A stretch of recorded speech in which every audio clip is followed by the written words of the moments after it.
Fala pessoal, tudo bem com vocês? Sejam muito bem-vindos a mais um episódio do DevSecOps Podcast, episódio 15, terceira temporada, que está indo ao ar no dia 27 de abril de 2022. Eu sou Cássio Pereira.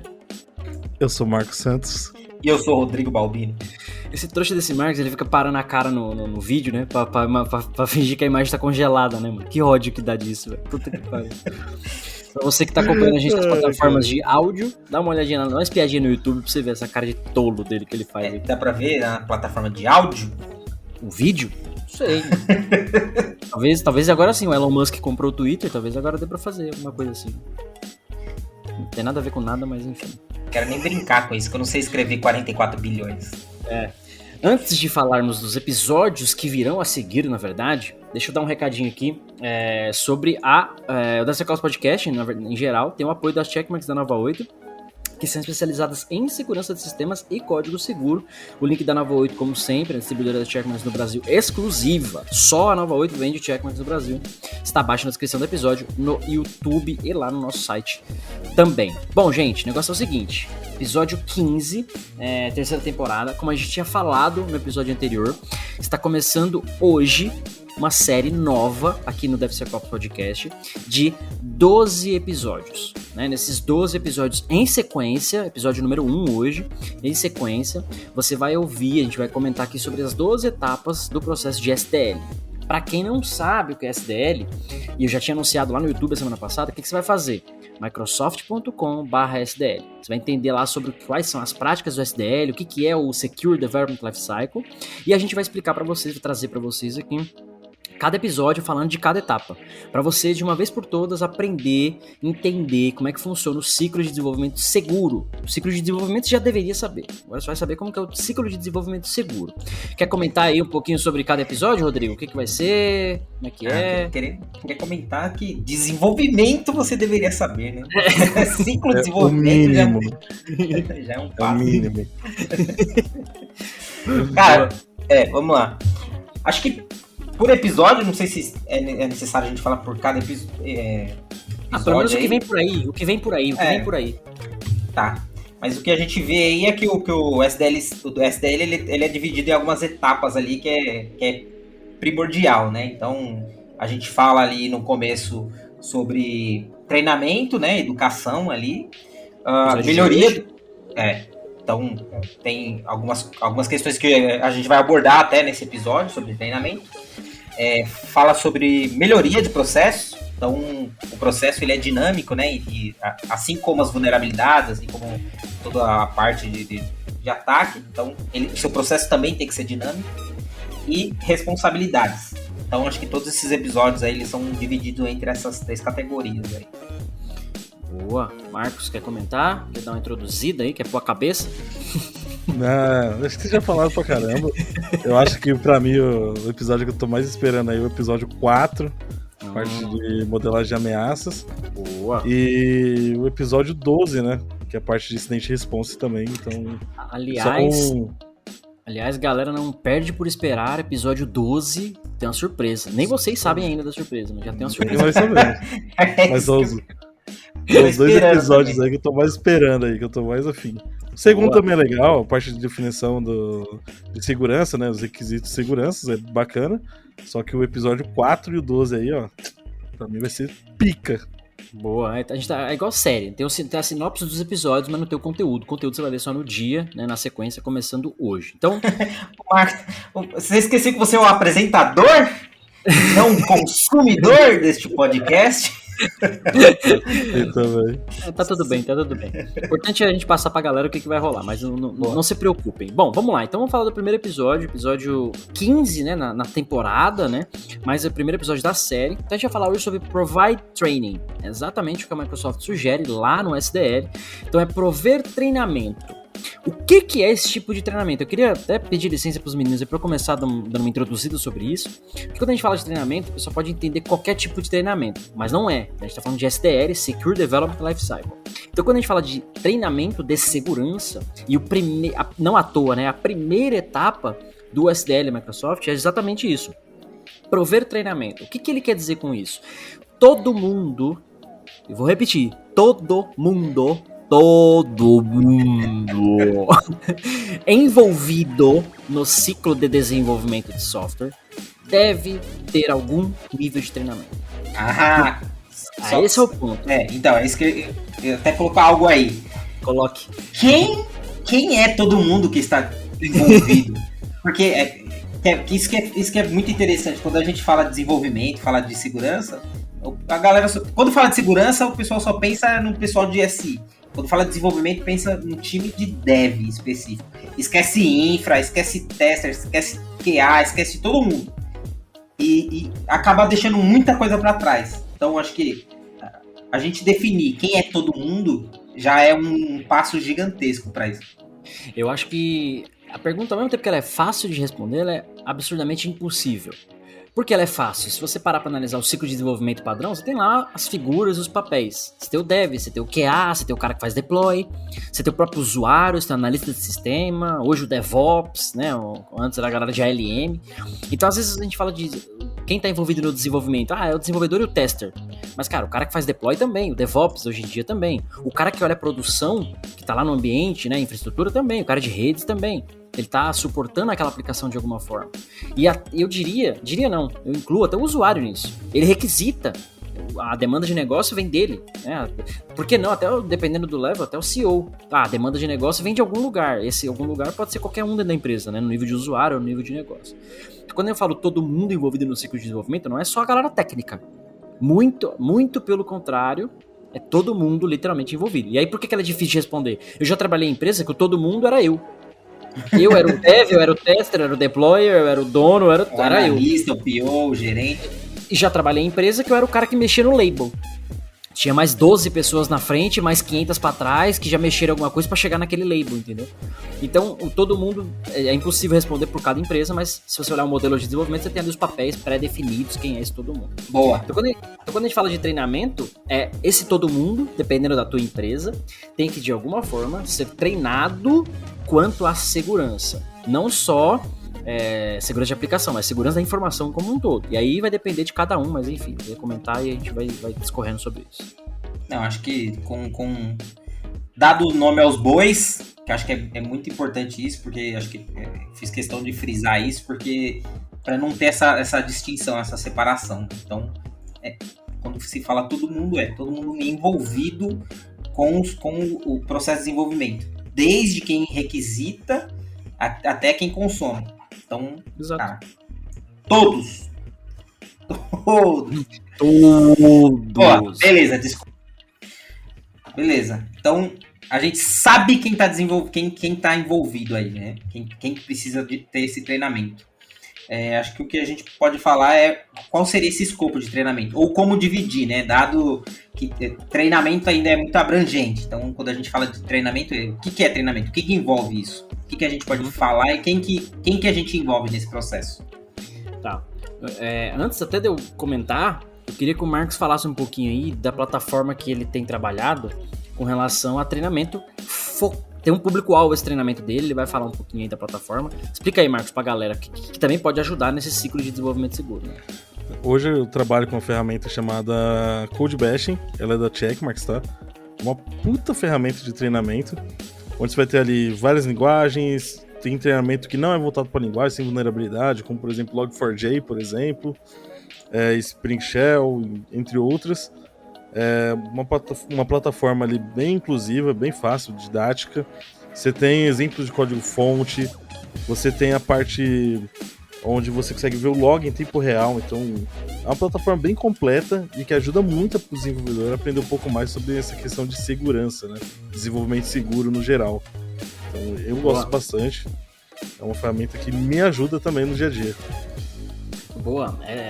Pegando esse gancho aí que o Marcos falou, ele deu um exemplo de uma plataforma que está focada num público-alvo, que é o desenvolvedor. Literalmente, se você acessar free.codebashing.com, você tem uma versão gratuita que você pode testar, e lá você vai ter acesso a código e vulnerabilidade. Então ele vai te mostrar como é que um SQL injection acontece, mostrar o código executando, você tem uma tela de login, tal. Literalmente tem um público-alvo esse treinamento.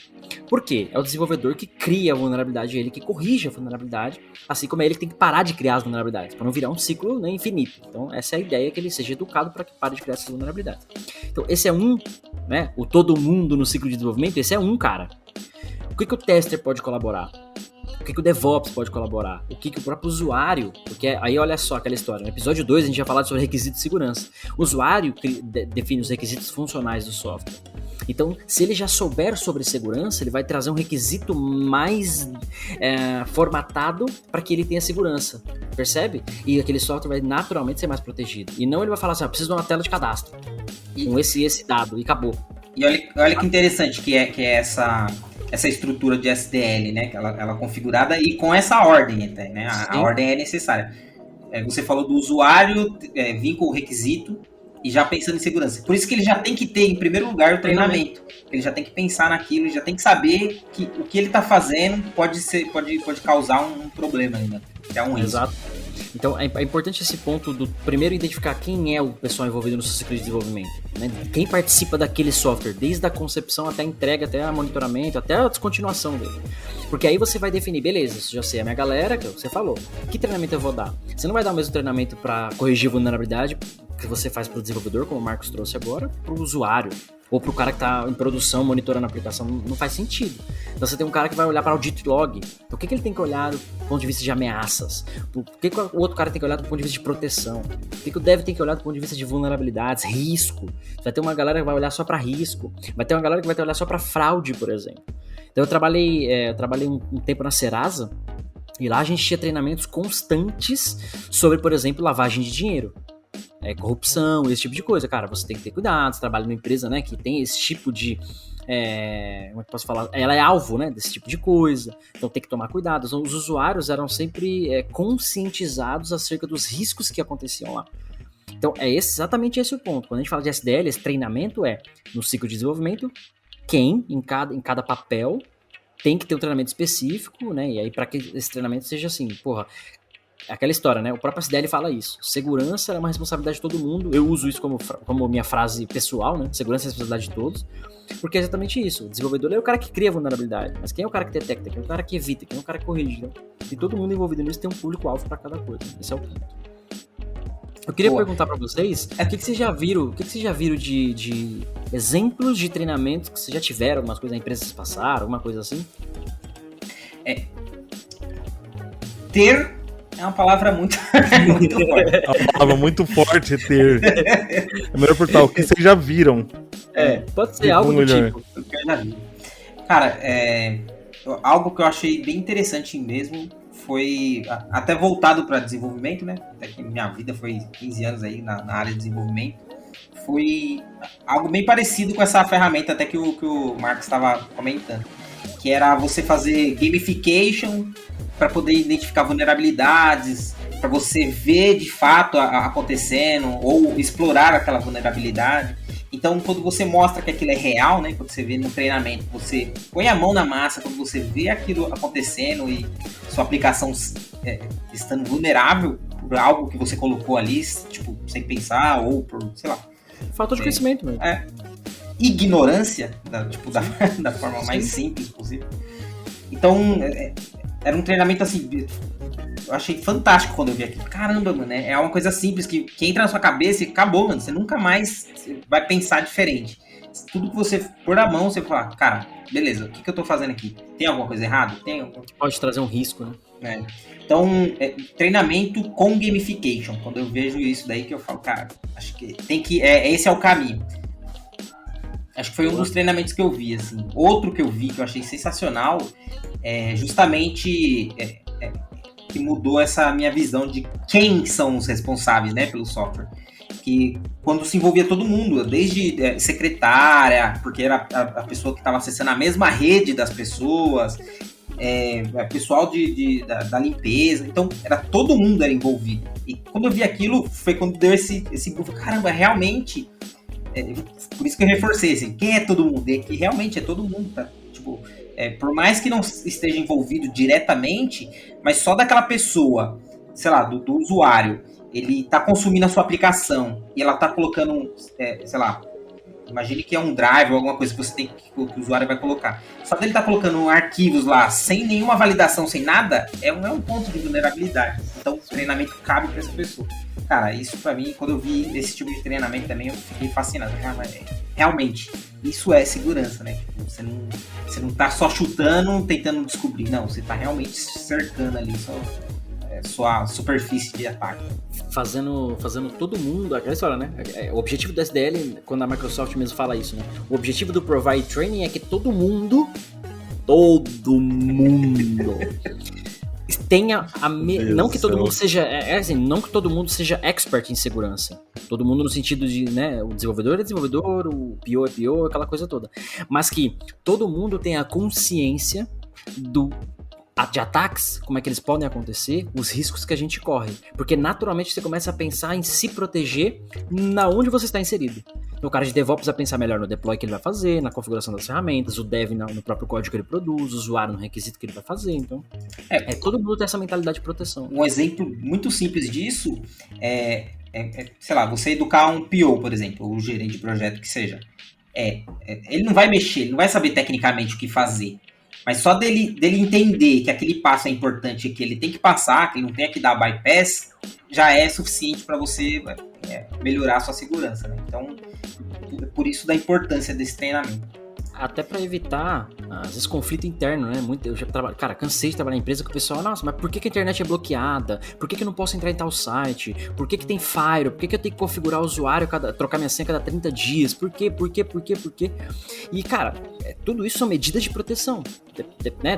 Politicamente definida na sua empresa, de acordo com os riscos envolvidos, enfim, mas essa série de coisas existe porque alguém falou, opa, cara, a gente é uma empresa que já teve fraude, então não dá pra deixar a senha aqui, o cara nunca troca a senha. Ela já vazou conta e tudo mais. A gente tem que trocar a senha a cada 30 dias, por exemplo, 60 dias, enfim. Não dá pra deixar aqui uma política de senha que não tenha, sei lá, caractere especial e blá blá blá. Não pode deixar 1, 2, 3. Então, esse tipo de coisa, esses porquês, essas respostas estão nesse treinamento. E você entender por que aquela segurança, aquele mecanismo de segurança precisa estar ali. Isso que você falou, inclusive, é um tópico que a Microsoft colocou lá no SDL, né, para treinamento básico, que entra dentro do design de segurança. Então, você falou aí de defesa em profundidade e falou de princípio de privilégio mínimo. Então, olha que interessante. Coisas simples que você vai tratar, você abrange de coisas gigantescas. Inclusive, a gente passou alguns 3, 4 episódios aí falando de um tipo de um tópico desse. Acho que foi o menor privilégio possível. Acho que ficou muito tempo falando disso. Sim, episódio passado, né? Acho que também a gente falou em uns 3 episódios já. E continuamos batendo na mesma tecla, né? Não muda. Você vai mudar então agora. A palavra-chave do podcast não é mais cultura, é princípios de segurança. Cultura é que a gente já martelou bastante e já tá na cabeça já, cultura. Ô Marcos, você que tem lidado aí com clientes e tal, você consegue falar um pouquinho do que você tem visto de estratégias de treinamentos nos clientes, como é que eles têm aplicado, eles têm perguntado. O Rodrigo até falou bem, né? A parte de gamification é algo para você incentivar a galera a participar de alguns treinamentos. Eu acho que isso é um bagulho fantástico. E você tinha comentado offline aqui, né? Bug bounty, coisas do tipo. O que você tem visto por aí? O pessoal me questiona bastante, tá? A gente tá ali durante a POC, apresentando algumas coisas e pedem sugestões do que a gente vê nos outros clientes também, né? Uma das coisas que eu sempre sugiro é o bug bounty interno. Isso ajuda bastante. Até estimula o pessoal a buscar mais vulnerabilidades, né? Corrigir mais. Outra coisa que eu sempre recomendo é ter workshops, né? Então, quanto mais workshops, mais vai fazendo essa cultura ser absorvida pelos desenvolvedores. Então, além disso, treinamento, né? A gente está falando disso, então, treinamento efetivo, ter uma plataforma, ter um roteiro ali, uma estrutura para o desenvolvedor poder estudar, poder treinar, poder tirar suas dúvidas, que é o mais importante, né? Nem sempre está tudo ali no papel, às vezes você precisa de uma pessoa mais sênior, especialista, para tirar uma dúvida um pouco mais técnica. Então a gente recomenda ter esse tipo de trabalho ali com o desenvolvedor para ir aculturando ele com essa coisa de melhoria contínua, né? O SDLC tá sempre melhorando. Inclusive o dev, ele é o alvo de muitas desses treinamentos, muitas dessas coisas, porque ele é o cara que tá no miolo do software, ele é o que cria o código. Sim. Mas muitas vezes não é especificado por ele, não foi especificado por ele, ele não vai testar, não é ele que aplica em produção. Então aquela história de todo mundo envolvido no ciclo, porque, cara, a culpa não é do dev. Ele tem um foco muito grande nisso, mas não é só ele. Inclusive, falando agora de estratégias, né, de treinamentos, eu já vi vários formatos, como que você colocou alguns aí agora, e eu vi um interessante que o pessoal fazia o seguinte, o time que produzisse menos vulnerabilidades, era o time que ganhava lá a premiação no fim do mês. Não era o time que corrigia mais vulnerabilidades. Porque eu já trabalhei, acredite ou não, né? Trabalhei em empresa que a galera criava vulnerabilidade pra poder corrigir. Meu Deus do céu, aí você pensa assim, pô, beleza, então é só falar, o cara não pode corrigir a vulnerabilidade do projeto dele mesmo, tem que corrigir do outro. Aí os caras combinavam os dev, um time criava pro outro corrigir e assim por diante, cada mês um ganhava um bagulho diferente. Cara, enfim, é a burlação do burlar, o próprio burlado na burlação automática. Corrupção! Inclusive, existe dentro do treinamento algum tópico relacionado à ética? Que isso daí cai como ética, né? Então, o exemplo que eu falei da Serasa, quando eu trabalhei na Serasa, nesses treinamentos de lavagem de dinheiro, não sei o que, muitos tinham um tópico lá, ética. O que é ética? Aí tinha questões ambientais, né? Por que se preocupar com o ambiente, de papel, imprimir, então você tem de tudo, mas você tinha essa questão ética. Né? Porque, cara, por que você não pode aceitar um presente de um fornecedor, por exemplo, mais de R$500? Porque pode caracterizar um favorecimento, coisas do tipo. Então, literalmente são treinamentos que vai te ajudando a conscientizar, a entender de algumas coisas. E aí, voltando às estratégias, você tem, lá, por exemplo, você tinha alguns treinamentos obrigatórios, então, por lei, aquela questão do RH, a política da empresa, era obrigatório todo mundo fazer. Então tinha uma plataforma online, você recebia um e-mail, acessava essa plataforma e fazia os treinamentos. Aqui onde eu trabalho hoje é a mesma coisa. Você tem lá os mandatory trainings, você tem que fazer, desde que você entrou na empresa você tem que fazer. Então, um certo período, você recebe e-mail lá, lembrete, vai lá e faz. E aí é PowerPoint, videoaula, aquela coisa toda. E aí é aquela história da plataforma EAD, interna, aquela coisa toda, ou externa, enfim. O Marcos trouxe o Code Bashing, que é uma plataforma, você não consegue obrigar o cara a fazer aquilo. Você pode disponibilizar, falar pros devs, tá aqui, e aí você pode implantar programas de gamification, aquela coisa toda, e o cara fazer aquilo, que acho que é um bagulho bem bacana. Mas você também tem as formas mais físicas, que o Marcos também comentou, e eu fazia na CVC, quando a gente trabalhou lá, que era um workshop mensal. Como na CVC tinha muita gente, muita mesmo, só de desenvolvedor na época tinha uns 250 que eu me lembro, então era um workshop mensal, acontecia toda sexta-feira, era o mesmo conteúdo, mas como não tinha um palco, não ia parar a empresa inteira pra ver isso, então toda sexta-feira era o mesmo conteúdo, aí uma sexta-feira ia 5 pessoas, outra sexta-feira ia 10 pessoas, outra sexta-feira fechava o auditório, era o mesmo conteúdo, só que aí você ia reciclando e ia vindo cada vez mais gente pra ver aquilo, era o mesmo conteúdo, pra que todo mundo estivesse na mesma base, no mesmo baseline, o que a gente tá fazendo aqui de segurança, como é que a gente se protege, como é que a gente se preocupa, por que isso tem que existir. Então, era um negócio. Aí, no nosso caso, a gente tinha lista de chamada, porque tinha uma auditoria, a gente tinha que ter um treinamento comprobatório. Então, a gente tinha uma lista de chamada com o nome do cara, o cara assinava, tal, porque quando a auditoria viesse, falava, os caras estão tendo um treinamento, aquela coisa toda. Então, tem várias estratégias. Essa da plataforma eu acho muito bacana, o cara ficar um negócio self-service, ele vai lá no tempo dele, vai lá e faz. Por outro lado, você tem essas de RH, são obrigatórias por lei ou por uma questão da empresa, norma, enfim, que o cara tem que fazer. O famoso, se não é pelo amor, é pela dor, né? Top-down. Top-down. Beleza.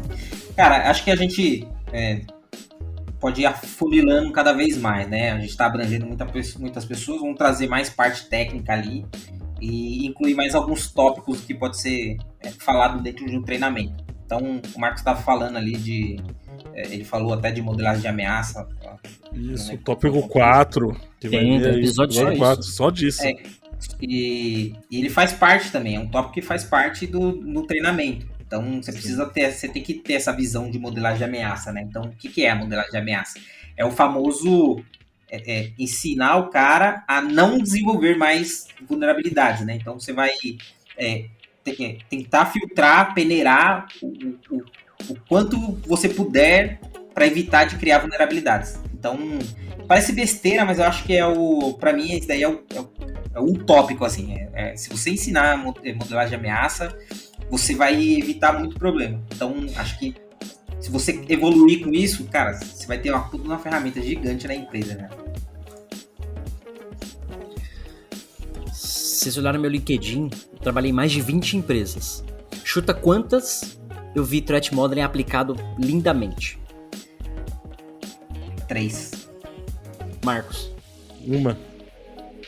Uma. Olha. Pergunta, qual? Qual delas? A que tô aqui hoje, fora do Brasil. Recente, A última que eu tô agora. Aqui tem um processo de qualquer feature. Vou mexer num label. Tem que refazer. Tem uma modelagem de ameaça feita já para aquilo, que já é uma aplicação existente, tem que revisar. Aplicação nova. Faz do zero a modelagem de ameaça. Simplesmente tem que ter. E é o que você colocou. A modelagem de ameaça, ela te ajuda. Ela não vai te ajudar a eliminar a ameaça. Você não elimina a ameaça. Mas a analogia que eu gosto de fazer com relação a isso é o seguinte. Imagina que nós vamos pra guerra. Somos soldados e vamos pra guerra. Quais são nossas ameaças? Tomar um tiro, tomar uma facada, virar um refém. São várias ameaças.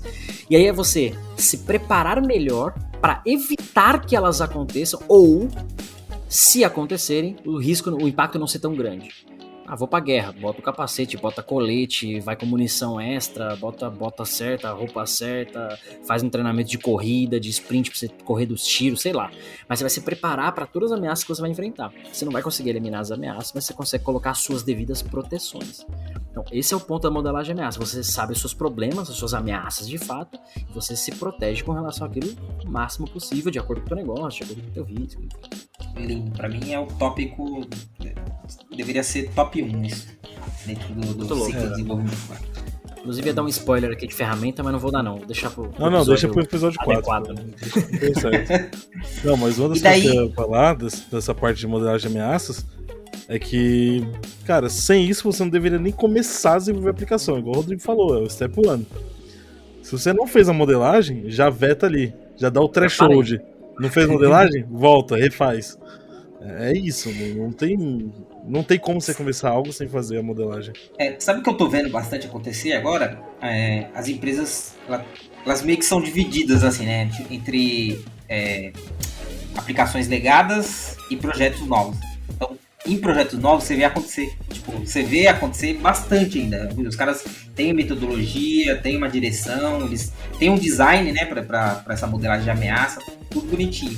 Só que acho que qual que é o percentual de projetos novos para legados, né, de uma empresa? Então, legado é muito mais difícil fazer essa implantação. Até porque já está rolando, até porque já tem vulnerabilidades, já tem o time, ele tem um ritmo. Então, para você adicionar a segurança ali, colocar um passo, você meio que está mudando o andamento do negócio, né? Ele implica diretamente no negócio. Mas você vê que as empresas estão preocupadas, elas sabem fazer, elas estão querendo fazer, mas ainda é um passinho, né? Sabem fazer, mas o ideal, eu faço em uma aplicação aqui e as outras 359 não tem. Inclusive, pra falar bem eu cito o nome, pra falar mal eu não falo os nomes, né? Mas tem uma empresa aí que eu trabalhei que era exatamente isso. Todo projeto novo, tinha scan de vulnerabilidade, tudo bonitinho. E aí tinha 300 microserviços, todo dia tinha um projeto novo lá naquela porra. Porém, só tinha um legado, mas era só o RP da empresa. A empresa inteira rodava em cima do legado. Então, podia falar, 99% tá seguro. Eu olhando pra esse 99% é projeto novo, mas o legado é o que controla tudo, velho. Então não adianta, né? Perdeu o core do negócio. Então não adiantava. Mas você tava falando dos tópicos, né, que podem ser... A gente falou recapitulando, a gente falou de quem tem que ser treinado, por quê, quem são essas pessoas envolvidas, né? A estratégia de treinamento, aí falamos de workshop, ferramenta, plataforma, RH, enfim. E aí a gente começou a falar de tópicos. Aí você falou threat modeling, você falou de design de segurança, privacy by design é uma questão que está sendo levantada aí em questão. E aí você tinha falado de ética, e um ponto também muito importante a ser considerado é normas e leis. Porque tem uma coisa é você falar assim, beleza, eu não quero fazer segurança na minha empresa. Foda-se, deixa o hacker atacar, não tô nem aí. Outra coisa você tem leis e normas que você tem que seguir. Exemplo nosso que a gente trabalhou na CVC, a CVC tinha regulada pela ANAC, Agência Nacional de Aviação, blá blá. Algumas coisas lá tinha que cumprir de acordo com a ANAC. Não que era regulada, né? Mas tinha algumas coisas lá que era a norma da ANAC e tem que seguir. Trabalhando em Banco Central determinou, tem que ter. Não é, não vou fazer, não quero. Você tem que fazer. E aí, pra quem não lembra, existem duas coisas no Brasil, uma delas chamada Marco Civil da Internet, um pouquinho velha aí já, o pessoal deve ter ouvido falar, alguém deve ter ouvido falar, e uma tal de LGPD aí, que são coisas que você tem que fazer, é lei. Então, assim, treinamentos com relação a isso, cara, o que no meu negócio eu tenho que me preocupar com relação ao Marco Civil, por exemplo, guardar o log. Dependendo da empresa, tem que guardar o log por 6 meses ou 1 ano. E qual empresa você é? Você sabe disso? Os seus desenvolvedores, né, a galera de infra, sabe que esse log tem que estar guardado por 1 ano, por 6 meses?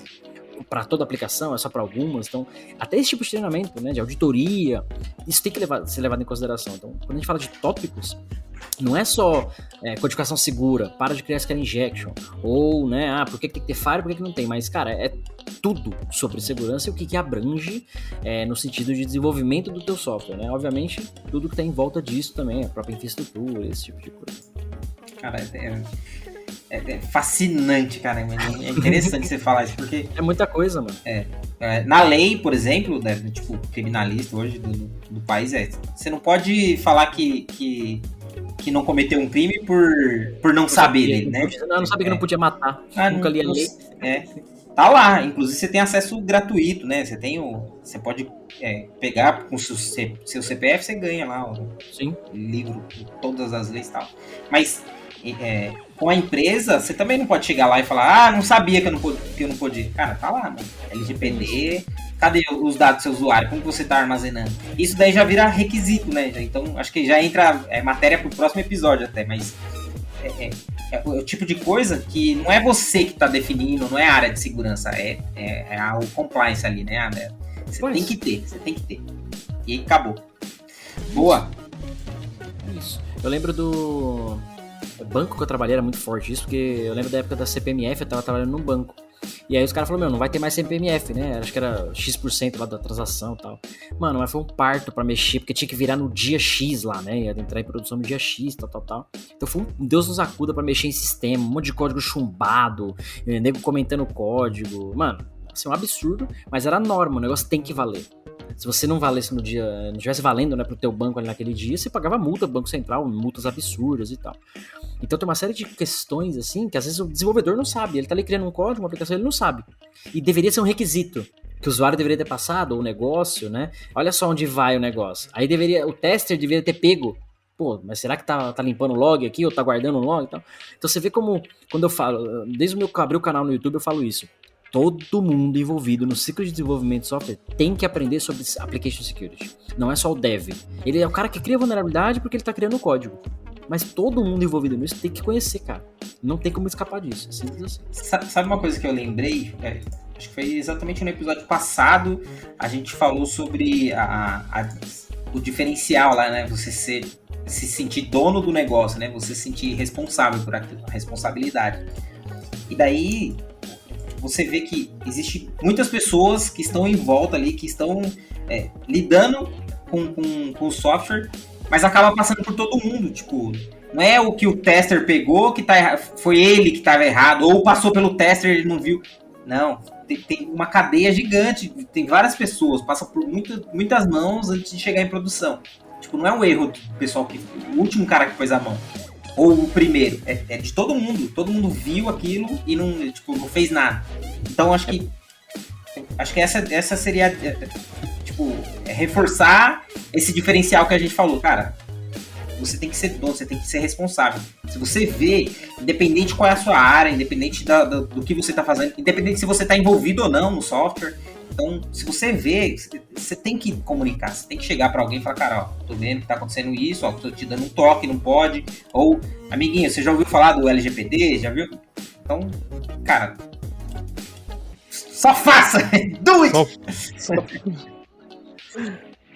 Cara, só faz o que tá escrito, só. Pô, tá escrito, faça. É o mínimo. Mano, é o mínimo. Quando vocês me veem puto, minha fama é essa, né? De ficar puto com os bagulho, é porque é exatamente isso. A segurança não é do time de segurança. A segurança é de todo mundo. E o exemplo que eu dou lá, imagina que a gente mora todo na mesma casa. E aí um sai, deixa a porta aberta, o outro sai, não checou, o outro sai, não checou. Aí roubou a nossa casa, mano, roubaram meu PlayStation, minha Ferrari, levaram tudo, mataram o cachorro, roubaram tudo da nossa casa. Adianta eu chegar e falar, pô, Rodrigo, você não fechou o portão? Porra, Marco, você não fez o double check? Não adianta culpar ninguém. Porque já, mano, a dor todo mundo vai sentir. Já foi nosso PlayStation, foi nosso dinheiro, foi tudo. A dor é de todo mundo. Então quando a tua empresa aparecer lá na mídia, olha, o DevSecOps Podcast foi hackeado, pegou um ransomware, tá fora do ar, 1 bilhão por dia parou, aquela porra toda, não adianta falar, o time de segurança é ruim, o cara não viu. Às vezes a culpa foi lá do usuário que fez bosta, a culpa foi de alguém nesse meio. Mas a cadeia é tão grande que por isso que eu fico puto. Porque, mano, Alguém deveria ter pego isso. E o nome do podcast, né? DevSecOps. Automatiza essa porra. Porque alguém vai falhar. E o fato da cadeia ser grande permite que o ser humano erre. Alguém vai falhar nesse processo. Automatize o máximo que você puder para que isso seja mais escalável, mais controlado. E você consiga, de fato, entregar um produto digital seguro. E para quem acha assim, o Cássio fala de software e tal, o cara às vezes pensa, o software é só o site que eu compro minha comida lá, o aplicativo que eu peço minha comida, não sei o quê.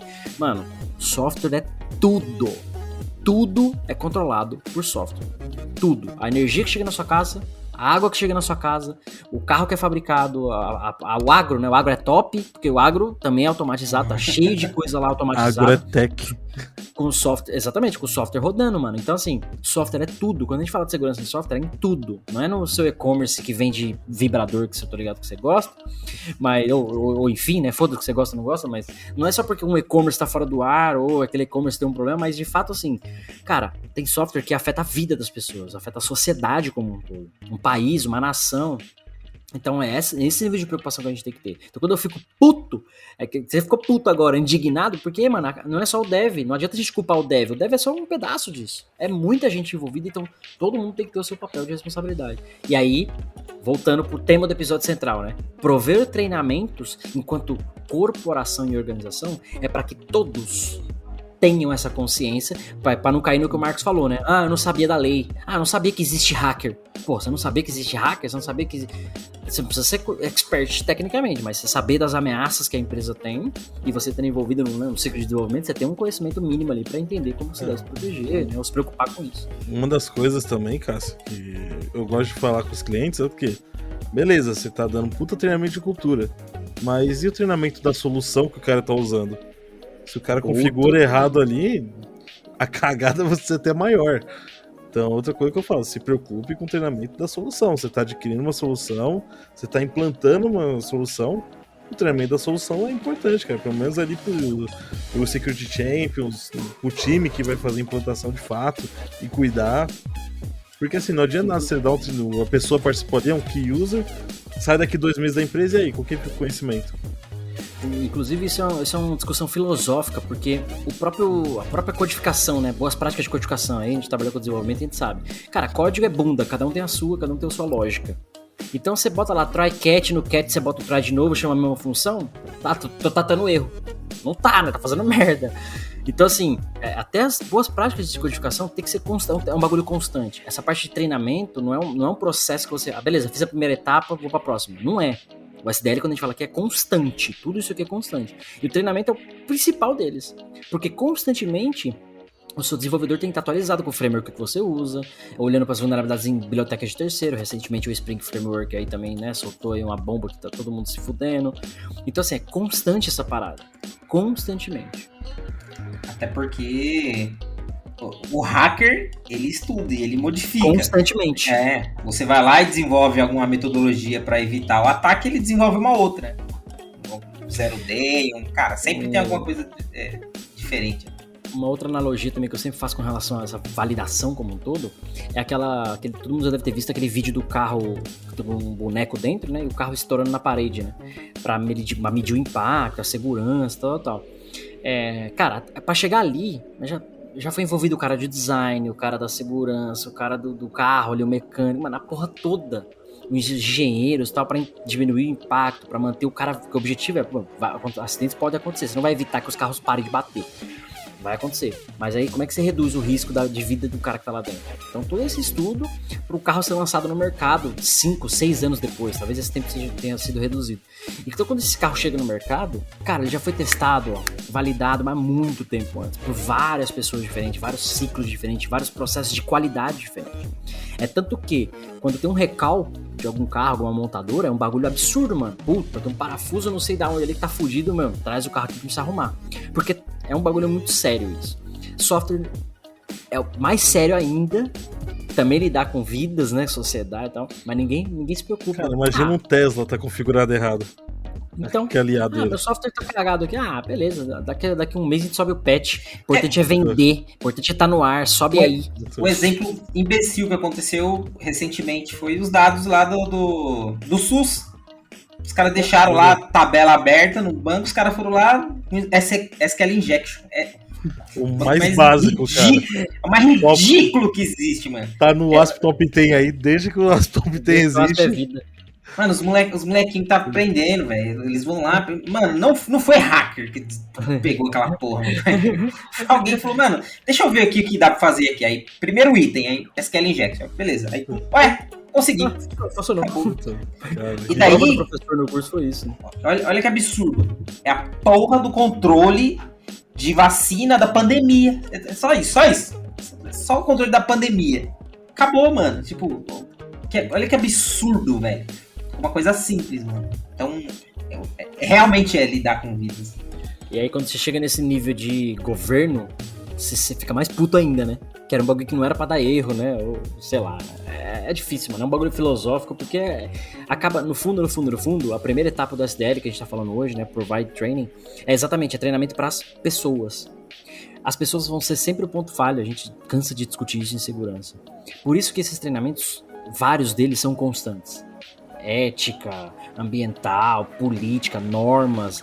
Por exemplo, você trabalha numa empresa que, cara, será que tem alguma norma aqui? Será que a gente tem que seguir alguma norma? Será que eu não tô fazendo alguma coisa aqui que eu não tô fora de uma norma, por exemplo, posso causar um problema para a empresa, ou para os meus usuários, ou para os próprios funcionários, ou para mim mesmo trabalhando aqui?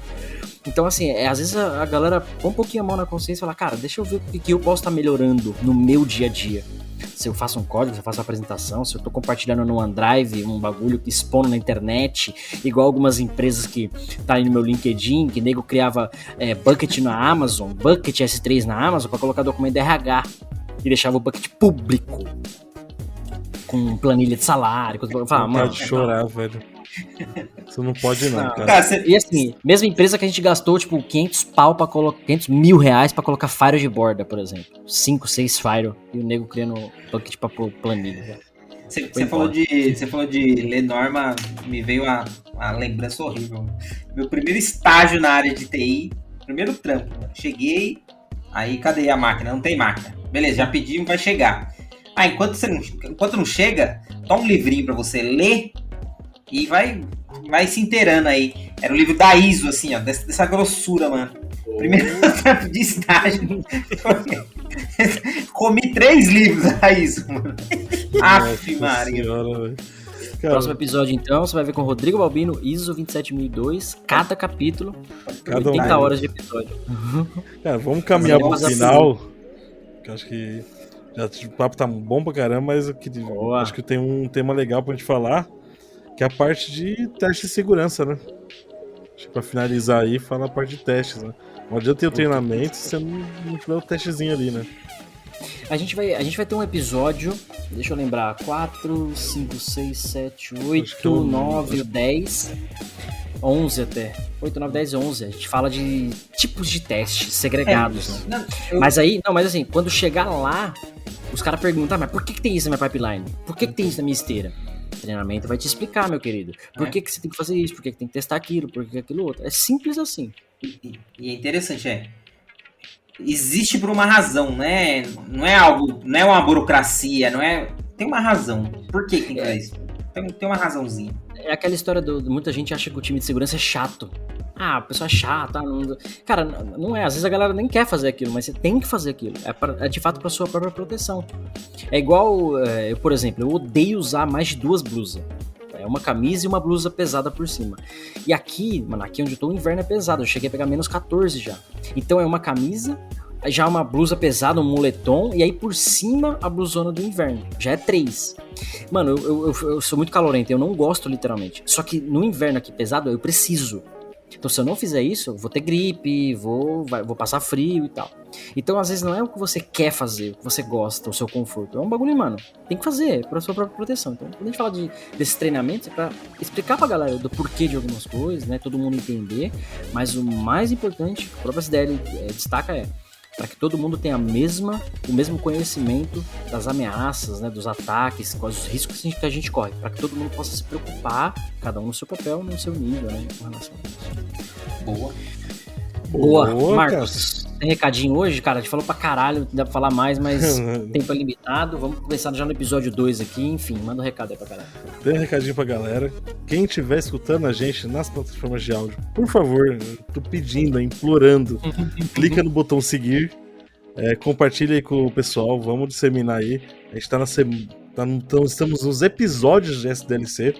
Hoje tá vendo os 12 itens aí da Microsoft, então vai ser muito top, acho que é válido aí pra passar pra galera. Quem estiver vendo no YouTube, deixar o like, compartilhar, deixar o comentáriozinho, isso ajuda muito aí na divulgação do canal e a gente aparecer ali nos em alta, quem sabe, né? Possibilidade. Boa. Facebook também, o link tá lá no YouTube, se você puder acessar o Facebook pra quem gosta. Temos o Discord também tá na descrição do YouTube. E o canal do Telegram aí do Cássio para ajudar a gente nessa divulgação um pouco mais conectado com vocês, mais próximo. Então segue a gente lá. O pessoal do Discord tem participado, mano. Sempre mandado sugestões ali. Tem um na fila aí pra gravar. Cara, é bem bacana o pessoal. A gente faz isso pra comunidade, né? Então é legal a comunidade participar com a gente mesmo. É importante destacar. Isso aí.